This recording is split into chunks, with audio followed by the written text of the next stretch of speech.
What the fuck? You should be coming through here, right? Yeah, but there's like nothing. So okay.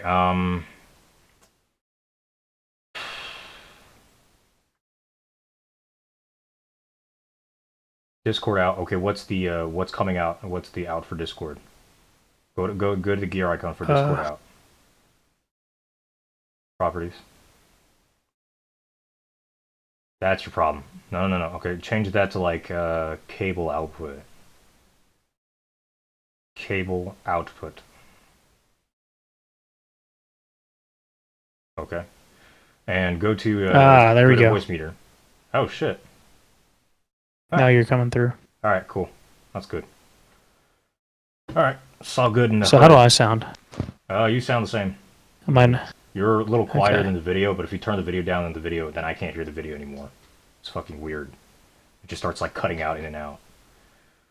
Holy fucking Discord server problems. Anyway, let's yeah, go find the video. Well, we're going through a lot of. So we need to watch and respond, and put commentary on this. This will be what might get us clicks. Okay, I mean, I guess end the recording and start a new one for this one. I already did. Okay. You ready? Hold on. I play the video again. I don't think you can hear it. Yeah, I don't hear it. It's doing it again. No, I don't hear anything either. Fuck. Well, copy the URL before you switch. Good evening. We are witnessing a failure of presidential leadership at a time when this country, when we the people need it more than ever. All right. Okay, there we go. It'll do that every single time.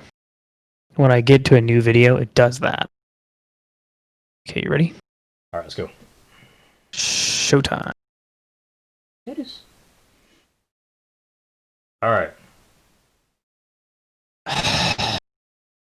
What the fuck?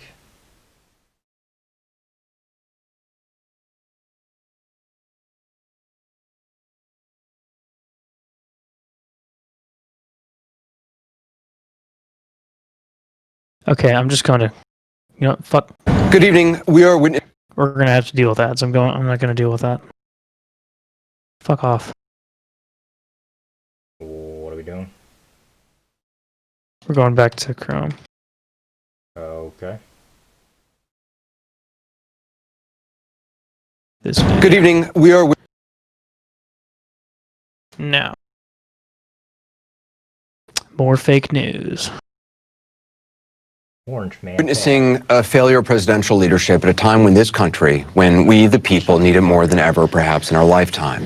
Tonight, with flashbang grenades going off and tear gas in the air, the President of the United States, a wannabe wartime president, had what he hoped was his MacArthur moment, his patent promise. Calling himself our law and order president, he said he'll send active duty military troops into American states and cities to dominate, his words, dominate demonstrators in the wake of the police killing of George Floyd a week ago. What happened in this past hour would be comical if it wasn't so dangerous and so destructive. The president spoke from the Rose Garden, and even as he declared himself, quote, that ally of all peaceful protesters, troops, Secret Service members, and mounted police were moving on what until moments before had been a peaceful crowd in Lafayette Park across. I don't blame the police for pushing him that hard. Because there's been many police. They do nothing, people bitch. They do something, people bitch. Like, they're just, I mean, God forbid I'm defending the government, but there's literally nothing they can do. All they're doing right now is just protect the president. Like, it's a fucking no-win. You know, this is just, that's the problem. There's been a lot of cop deaths lately, and this is why we're responding like this. And yes, they do have to, I guess, yeah, protect the president as well. As they should be. From the White House, you're seeing what happened right there. That had been a peaceful crowd. Throughout his brief remarks, forces of what he called law and order were creating chaos unlike anything seen in Washington in decades. As you listen to what the president said, we're going to show you also what was happening at the exact same moment, just a couple hundred yards away. I am mobilizing all available federal resources, civilian and military, to stop the rioting and looting, to end the destruction and arson, and to protect the rights of law-abiding Americans, including your Second Amendment rights. Therefore, the following measures are going into effect immediately. First, we are ending the riots and lawlessness that has spread throughout our country. We will end it now. Today, I have strongly recommended to every governor to deploy the National Guard in sufficient numbers that we dominate the streets. Mayors and governors must establish an overwhelming law enforcement presence until the violence has been quelled. If a city or state refuses to take the actions that are necessary to defend the life and property of their residents, then I will deploy the United States military and quickly solve the problem for them. So, a lot to unpack there. The president threatening to use unprecedented military force on U.S. soil while offering a preview of it on the streets of Washington. Now, you might wonder, why did the police, why were they ordered to move on protesters at that moment? Obviously, the president wanted a photo op, and in a moment, right after he spoke, we learned exactly what that photo op would be. The president wanted peaceful protesters, the kind he said he just supports. He wanted them out of the way for his photo op. It was simultaneously outrageous and dangerous. Now, that's the president starting his very short walk to a nearby church. With him were Ivanka Trump, who you'll probably see at one moment. She's in high heels clutching a white purse. The defense secretary, Mark, was there. Mark Meadows, the new chief of staff. All of them in a very kind of scattered... Wait a minute. None of them are wearing masks, except for Ivanka Trump. I mean, only Trump's social distancing. You know, these people just want to kill old people, as far as I understand. I mean, brain way, walking to a nearby church for a photo op, and then I want to show you what actually happened once the president got to the church. Even if it meant tear gassing peaceful protesters, hitting them with flashbangs, pepper spray, and rubber bullets, somebody handed the president that Bible, and then he stood there, and that was it. That was the photo op. The church itself is shut down. We're a great country, that's my thought. That was his photo op. And then, really awkwardly, he asked the Attorney General and the Defense Secretary, really anybody else he could kind of get to come into. Kayleigh McEnany was dragged into this photo op, to stand in front of St. John's Episcopal Church, not to pray, not to confess, certainly. We know the president doesn't do that. No, he went to just stand outside, hold up the Bible, and then have photos taken of himself with his cabinet members. It was surreal. There's a lot of salt coming from this. I don't know if you're getting the vibe of that. I mean, Orange Man bad. Like, haven't you figured that out by now? Like, where have you been? You racist, capitalist, white supremacist, non-white person? How dare you? Orange Man bad. I'm not sure if it's okay if you title me like that, because that makes you racist. Proclaiming that I am racist. That's a big think right there. Guess we'll have to do our... A photo op at the church that he rarely attends. His daughter and son-in-law also on hand. Let me just say something about what the president has just shown us. The president of law and order, as he now calls himself, which is how he pronounced himself, and then he claimed a power he doesn't really have. He can't send the military into every state. That's not law and order. What the president doesn't seem to know or care is that the vast majority of those protesting, they too are calling for law and order. A black man killed with 4 officers holding him down, a knee to the neck, for more than 8 minutes, nearly 3 minutes of which he was no longer conscious for. That's not law and order. That's murder. Stopping and frisking a young black man simply because he's a young black man, that's not law and order. The killing of George Floyd, Eric Garner, the torture of Abner Louima, that's not law and order. The president seems to think that dominating black people, dominating peaceful protesters is law and order. It's not. He calls them thugs. Who is the thug here? Hiding in a bunker? Hiding behind a suit? Who is the thug?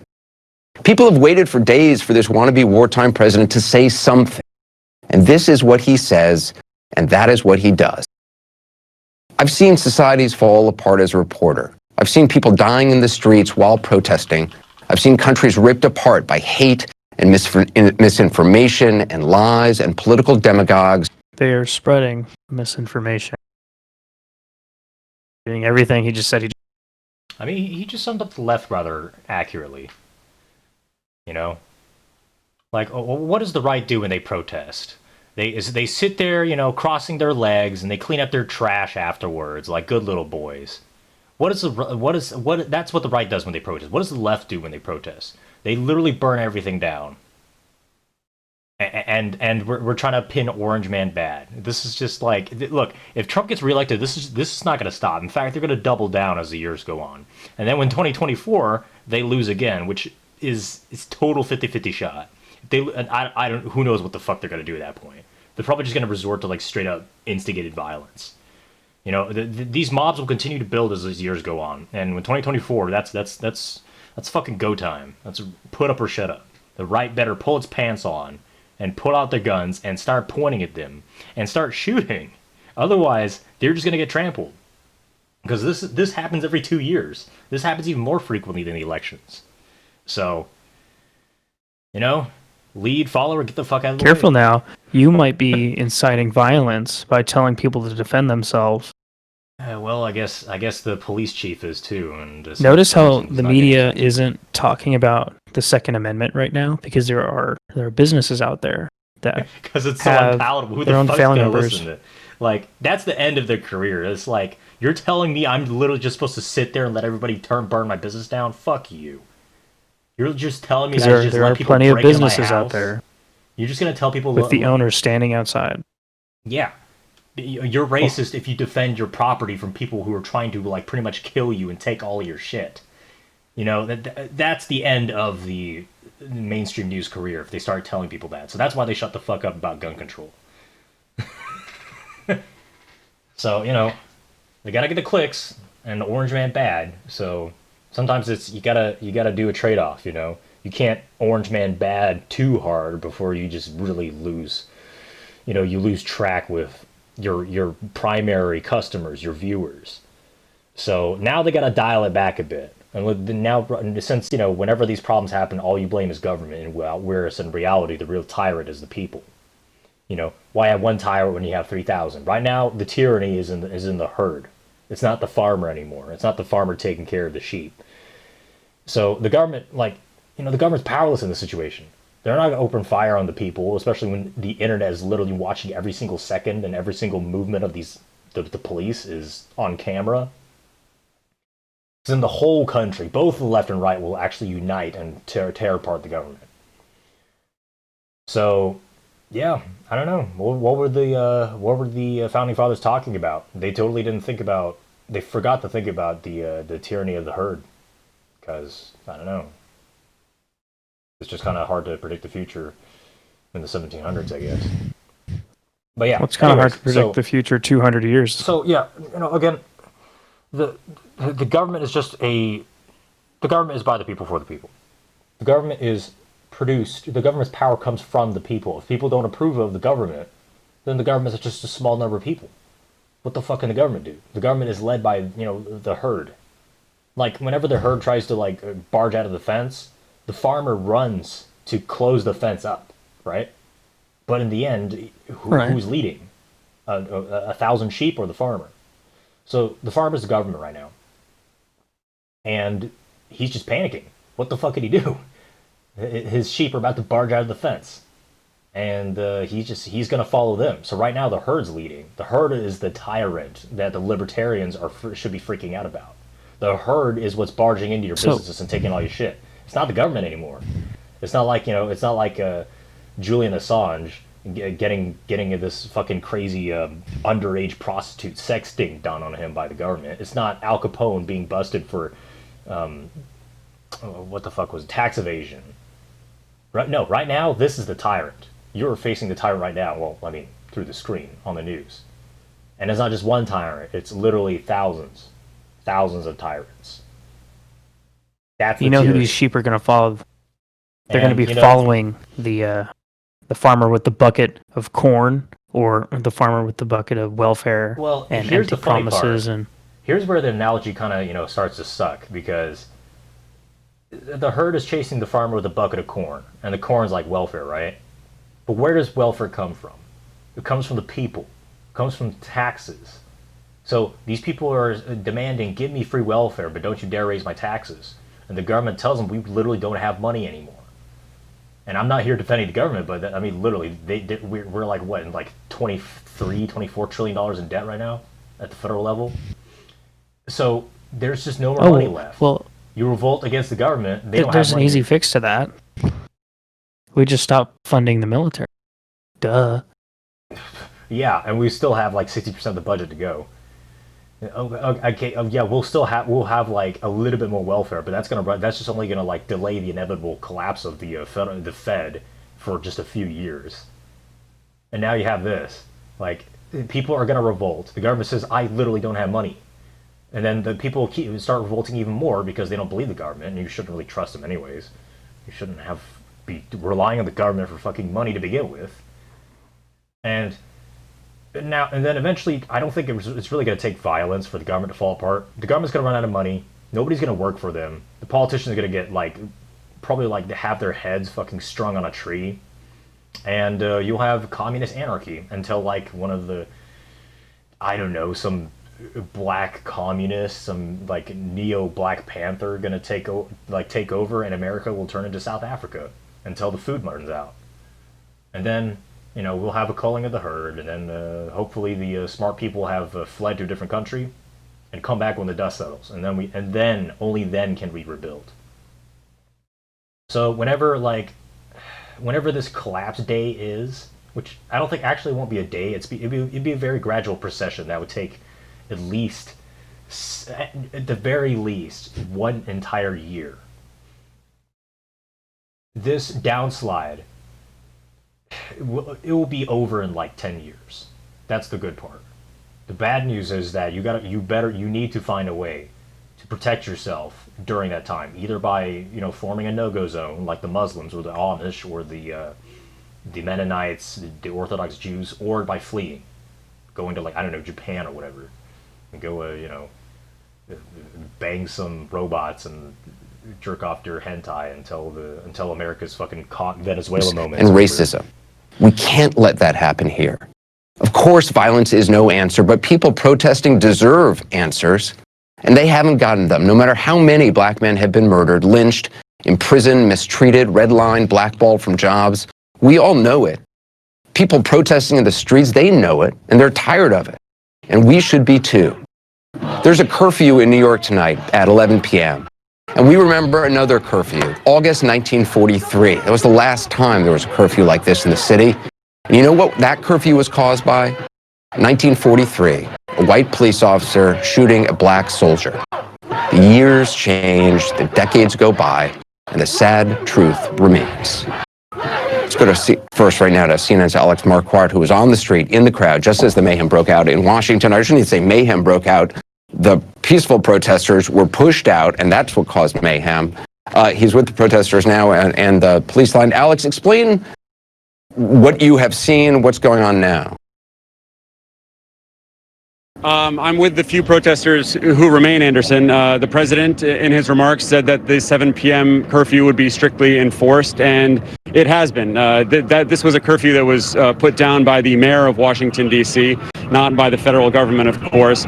And now the streets, at least around the White House, where I have been for most of the day, are predominantly certainly controlled, but predominantly occupied by law enforcement. What you're looking at here is a row of D.C. Metropolitan Police. We have just been pushed back from the intersection you can see down there where there's a lot more police. They carried out this maneuver that was almost like a lasso, allowing the press to go out, but wrapping around the remaining protesters and presumably arresting them. They are still up there. Anderson, you were mentioning the made-for-TV moment that we saw earlier. It was extraordinary in the moments leading up to that speech by the president, in which he declared that he was the law enforcement president. On cue, the police forces in the police, so DC National Guard and the U.S. Park Police, along with Secret Service, they pushed forward and started aggressively pushing the protesters away from the park. They didn't use, it wasn't just a please move away, we're getting close to the curfew kind of thing. It was with force. It was with horses. It was with tear gas. It was with pepper spray. It was with rubber bullets. I saw an older man getting cornered in an entryway who was getting fired upon with rubber bullets.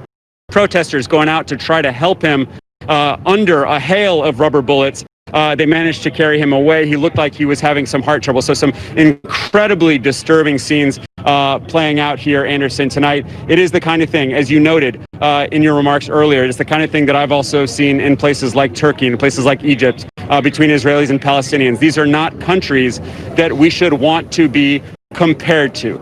It is an understatement to say that, to pair the president's remarks that I was listening to in my ear with the scenes that were unfolding in front of me, to say that that was surreal is certainly an understatement, Anderson. Yeah, well, El-Sisi is the president's favorite dictator. Apparently that's what the president said to El-Sisi. Alex Marquardt, thanks very much. And that's that. Well, we're getting the shot death of shot the with greatest rubber country in the bullets. world. Oh, we're getting shot with rubber bullets. Well, would you rather they be lead and copper like in other countries? I mean, Trump's giving you a real break here. This is just easy. You know, you really want to keep pushing. I mean, you'll start to see. Yeah. I don't know. I'd much rather be shot by a shot with rubber rather than lead. But well, you know, okay. Take a look at it this way. In the end, who is suffering the most once all this shit is over? Who is suffering the most right now? It's not the rich. It's not the government. They got enough money to just bug out whenever they need to go. In the end, who is it screwing the most? The average people. You're destroying the infrastructure that people work, play, eat, piss, and shit and sleep in. You're tearing all that apart because racism. But in the end, you're the one that's living there. You're the one that uses, like, the water systems. You're the one that goes shopping there. You're the one that goes to work in these buildings that you just burned down. You're fucking yourself. Anyone who's smart enough and has $1 to their name was already out of there. And what do we have here? Middle-class white kids who go to college and like, ghetto trash. These are the two primary demographics in these riots. So one thing I will say, there was a video of a police chief in the center of a bunch of other actual peaceful protesters, not what we just. And he was saying, "Don't let the outsiders come into our town and destroy our beautiful town." And everyone cheered after he said that, because people are coming in from surrounding towns just to protest and riot and loot. Yeah, because free TVs, man. All right. We're at 20 minutes for this one, so I think that's a place to stop. Yeah. You can take a break, dude, or something. People get what they deserve. Another more. That's the comforting thing of this all. People get what they deserve.